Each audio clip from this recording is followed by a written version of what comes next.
Welcome to Beyond the Chutes, the rodeo podcast that dives deep into the heart of Western culture. I'm your host, Doug Simcox, and here we explore it all. Rodeo's rich histories, the legends and their stories, today's competitors shaping the sport, and the behind-the-scenes heroes who make it happen. From bucking chutes to timed events, from rodeo history to current events, this is your all-access pass to the world of rodeo.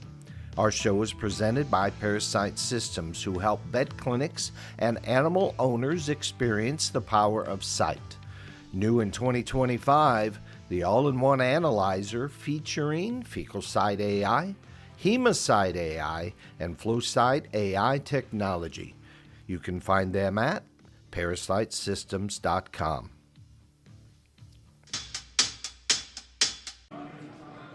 All right, we are here at the Kickback Ranch, and got a gentleman here. I want to have him introduce himself.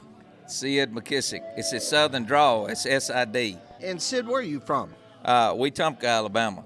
Where is that? It's just north of here, just right in central Alabama, just about 10, 15 miles north of Montgomery.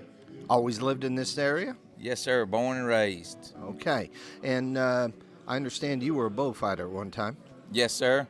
Yes, sir, I was. I loved every minute of it. I'd do it again if I had it to do over. How'd you get interested in being a bullfighter? Too scared to work and too lazy to steal. No doubt. But who said, you know what, Sid, I think you'd make a good bullfighter? Who said that? I don't know. I had a real good friend of mine I grew up with, Rodney Barrett, and they owned a stockyard up there in Wetumpka. And I've been around cattle since I was probably 12 or 13 years old, and just I always loved that atmosphere of being around cattle, and I just, fell in love with it, and met some people down here in Montgomery, Bill Harris, that rode bareback horses, and they started a practice pen over in Coushatta, Alabama, and I started out riding bareback horses, and and just they didn't have a bullfighter at the practice pen, and I just would get out there and just, I reckon, had cow sense being around cattle all my life, and just started from there. I was going to ask, how does cattle sense help when you're fighting bulls? Well, I don't really know. It's just reading, I reckon, or reading them and understanding them. I reckon I just hear them old bullfighters, saying that boy's got cow sense, or and that's the only thing I can figure is just being around them and understanding them and seeing them move, or I really don't know. I don't know how to answer that. And athleticism, how important is that athleticism? Very, very important. I mean, you got to be pretty agile and pretty quick on your feet, and you got to be, I think most of it, you got to be agile and quick and athletic, but I think the want to is more than anything. So describe that want to. What does that mean? Well, the want to is just, is just like riding bareback horses, bulls, or fighting, or anything. You just got to want to do it. It's just, the want to comes with the territory. If you don't want to do it, you ain't going to do it. It's not, it takes a lot of want to, for a bull to throw a guy off, and then a guy run in there and distract him or take a hooking for him. You gotta want to. You gotta want to. So did fear ever play into it? No, I don't think fear ever did.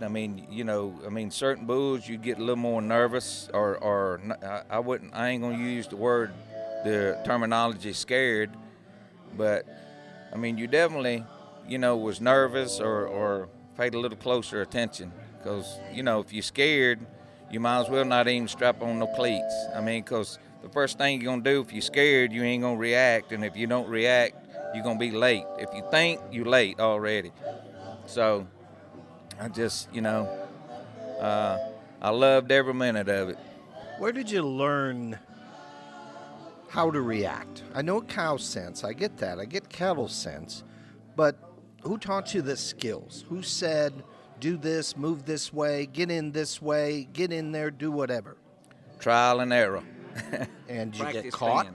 Oh yeah, I mean I mean, if you don't get caught, you ain't doing your job. I mean, especially when you're starting out. I mean, it's one of them things that you gotta, there's a lot of good schools out there, but I never went to a school until I was on up in age, and I just went to that practice pen over in Coushatta and just learned from there. And being around cattle, working in that stockyard, I think helped a lot, because I'm real jumpy to this day. I'm real jumpy, and and people jack with me all the time about, because I'm always nervous, and or I'm cautious. I say I ain't scared. I'm just cautious. And you've always been that way? As far as I can remember, I mean, I never really knew him. I met him after he had gotten hurt, but there was a bullfighter here from Montgomery. His name was Buddy Martin, and they say he was real jumpy like that. I don't know why. Maybe he was cautious too. but it being jumpy seems to me would pay to your benefit. Oh yes, definitely it would to me. I mean, because it just you always keeping your eyes open, and it we've all made mistakes in it, in this business and as far as the bullfighters but you just gotta push them aside and go on to the next one. And very quickly. Yes, very sir. quickly. I mean, like Yes. the next bull. Oh yeah, like 10 to 15, 20 seconds later. So, in the day, so what years were you fighting? I started in 85.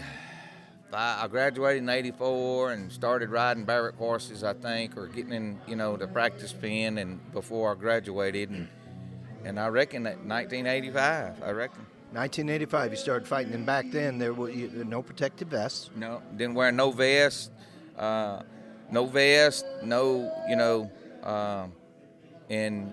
when you fought bulls usually by yourself. I mean, it wasn't up until, Lord, I don't even remember when they started hiring two guys. I mean, I can't even remember that, but it was, and that's another challenge. When you used to fighting bulls by yourself, you got to read other people, and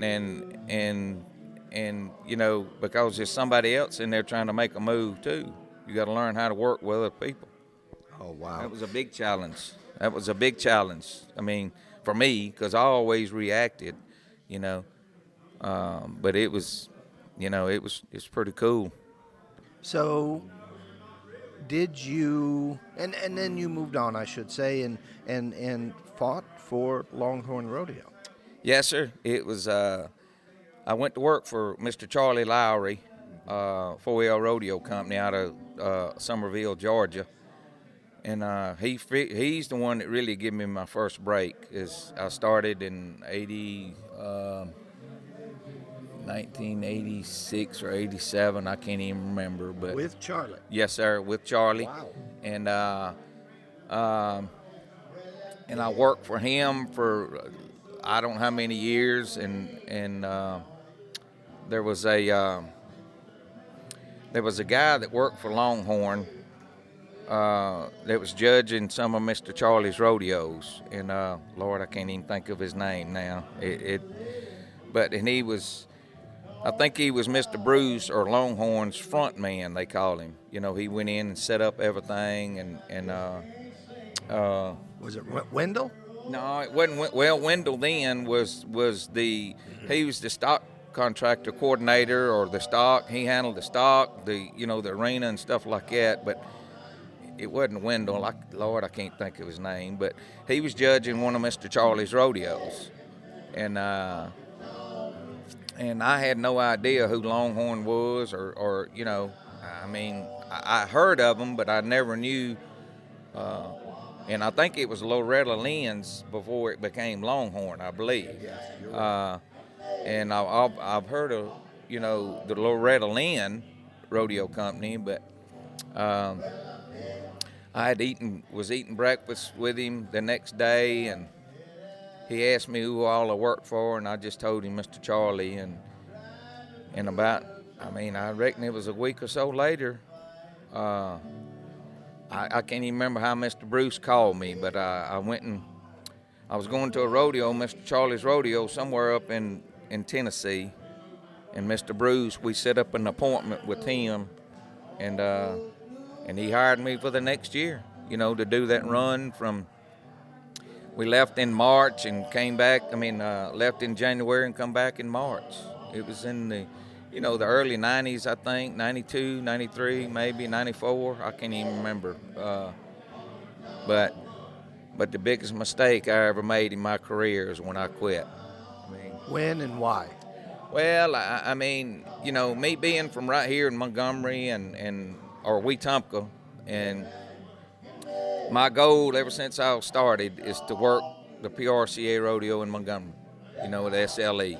And I didn't have a PRCA card, and I had the best deal going down the road, and I got my PRCA card, and I just told Mr. Bruce, I said, I want to be in a PRCA, I want to work Montgomery, and I said, I didn't have any rodeos in the winter, and I don't even know to this day why I quit, but I did, and the second year I worked for Mr. Bruce, he kind of took me under his wing and told me that he wanted me to be part of the production, not the production, but the he wanted to teach me how to be a front man, I think, maybe, if I remember right.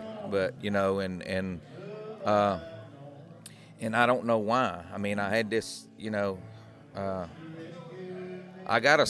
people tell me I got a southern drawl, and I don't think I do.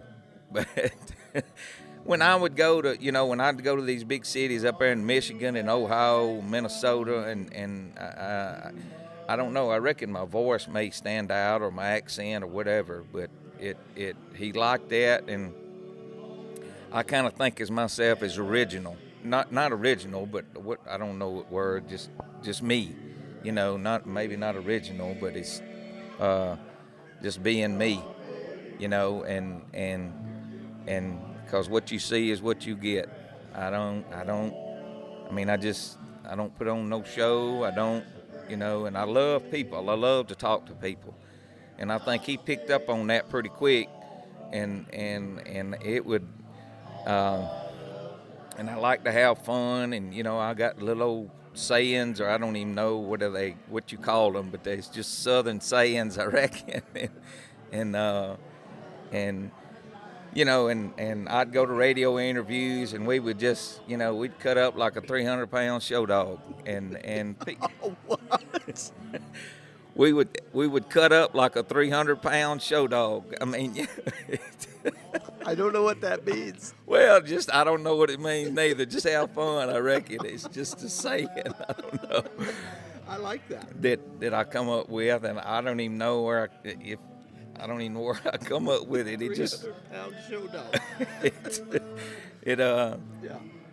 But I just, I love to have fun, and and I just the opportunities, the things I've done, in my career, is because of Mr. Charlie Lowry and Bruce Lehrke. And that was, when I quit him, was the biggest mistake I ever made, because I called him back, and he told me, he said, sorry. He said, once you leave, there ain't no coming back. And he told me that himself. And I could kick myself in the butt, today.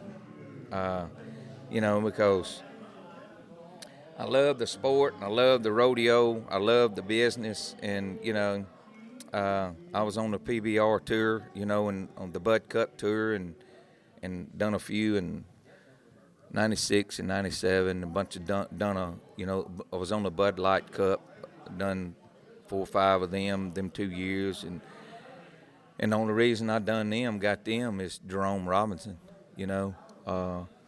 I done one in Birmingham, Alabama, and I was always a worker. You know, I'd sit up, tear down, hang banners, and do whatever needed to be done. And you know, he picked up on that and hired me for a bunch more, and you know, and we just went from there. How would you describe Bruce Lehrke? He's very, very, he liked to have fun, and he was very, very funny guy. I mean, you know, I'll never forget it as long as I live. First time I went and met with him, that first interview, I walked in his office, and it was this great big old, office, and he had a big old nice desk and one of them big old fancy chairs, and he had, I can't say it right, memorabilia. How you say it? Memorabilia. Yeah. You're and, close. Everywhere, and he had his back to me, you know, and he turned around and he had some in bubble teeth in. That's the first time you met him. Yes, and that was the first time I ever met him, and had this old funky hat on and them bubble teeth, and I just died laughing. And the first thing out of his mouth, he looked at me just as serious, you know. He said, "What are you laughing at?" And I couldn't help it, you know. And I was going to the rodeo, and I had a ball cap on, and I was in pretty good shape then, you know. And I had a ball cap on, and I think a pair of shorts and a wife beater, and that's a tank top, by the way, in Southern terms. But and he said, "Are you going to a baseball game?" I said, "No, sir. I'm going to a rodeo with Mr. Charlie Lowry." He said, "Well, you need to have cowboy attire on if you go into a rodeo." I said, "Yes, sir." And he sat down and asked me, you know, where I was from and stuff like that. And we talked for probably an hour. And I don't think he gave me the job then. He called me back, I think, and asked me if I wanted, you know, go to work. And he told me, you know, I called Wendell. He told me to call Wendell about working on the, you know, driving the truck and sitting up and tearing down. And he paid me to fight bulls, and Wendell paid me that. So we just interviewed Wendy Ratchford Latin. Right, that's right. Yep, I worked with Wendy and Stacy. Me and Stacy fought bulls together the 2 years I was there. And, you know, very, very good couple, good people. You know, Wendy's very, you know, she's coming to our little rodeo here in Wetumpka this spring. You know, so, you know, she's done very good in that business. I mean, which she was raised around it, her daddy, and, you know, but yeah, I mean. All right. What about some advice you'd give some youngsters contemplating being a bullfighter? I mean, you know, if it's something that you want to do, I mean, just getting a practice pen and you know, they got good schools out there now. Go to your school, and you know, but first thing you got to do is want to. I mean, that's my motto in life, is all you got to do is want to. And, you know, but it's the things, the places I've been and the things I've done and the people I've met, there's nothing wrong with going to school and getting a job, a real job, but you know, none of my family ever rodeoed. My daddy made whiskey for a living. And he asked me one time, he said, "When you gonna get a real job?" And I said, "I got a real job." And but anyhow, it's just, he never could understand it, but you know, it is to its own, I reckon. Yeah. Sid, it's been great. Yes, sir. Thank you for being. Thank you very much. I mean, I love stuff like this, not just interviewing or talking, but I mean, I just like meeting different people, you know. There's a bunch of them here. Yes, sir. It sure is. It sure is. All right, we'll talk. Have a good day. Thank you. Nice to meet you. Nice to meet you. We hoped you enjoyed this episode of Beyond the Chutes. If you did, please share us with your friends. Like us, follow us, subscribe, leave us comments. We love hearing from you. Hey, and do visit our Facebook page. We've got all kinds of reels up there. Beyond the Chutes is the name of our Facebook page. And visit our website, beyondthechutes.show. And we'd like to give a great big shout out to our sponsor, Parasite Systems. They help the BTC bus on the road. They help us keep the wheels turning. And I have said in the past, I listen to podcasts, and I've got a brand new one that I want to pass on to you. It's called The Wandering Gypsy RV Life. Had an opportunity to meet the host, Stan Cromlish, when I was in Alabama. So do give a listen. You can find all of his shows. They are on YouTube and Spotify and Apple Podcasts, all the places where you go and listen. And just so you know, he has helped me keep the rig rolling and is doing some updates in 2025 to give us a hand. Now, speaking of podcasts, I've talked about them in the past. I hope you got subscribed to them and you're following them to make sure you pick up their episodes when they come out. It's called Rodeo Roots, Rob and Dan again, and Blue Jeans. What a great job they do. They talk about rodeoing, going down the road. They have such great guests on there. And with the 2025 rodeo season underway, you can count on a lot of stories from the road from this great trio. And I want to say thank you to the Kickback Ranch and Resort down there in Raymer, Alabama, about 20 minutes south of Montgomery. What a great host they were for that rodeo reunion we went to down there. And for your family, take them down. They've got all kinds of great things for you to do with your kids. Beautiful place, wonderful trails, beautiful lakes, and all kinds of good things. So find them at kickbackranch.net. Give Miss Mindy and the staff a call. They will get you set up. And I'd also like to say thank you to the IRA Facebook group page, Mr. Tim Sparks and Marlon Harris, keeping the IPRA rodeo heritage alive. And BTC is on the road again in 2025. We are scheduled to be at the King Brothers Rodeo Reunion, that second annual cowboy reunion. It's going to be Saturday, May 10th. Starts at noon up there in Lewisburg, Ohio, not far from Dayton. So we'll be there. And then the 11th annual Mountain Cove Rodeo Reunion in Walnut Grove, Georgia, over Labor Day weekend. Marlon and Claire Harris, what a great job they do putting on that reunion. So many great friends come in. We were there last year, and we're planning on going back to this 11th annual. And we're also headed up to the Western Festival de Saint-Tite in Saint-Tite, Quebec, over the 10-day run, September 5th through the 14th. We're going to be up there. And we want to say thank you to our listeners for taking us along with you on your long overnight runs as your long rodeo travels are taking place this time of the year as this 2025 rodeo season gets underway. So until next time, be safe, keep listening. We'll see you down the road. This is Doug Simcox.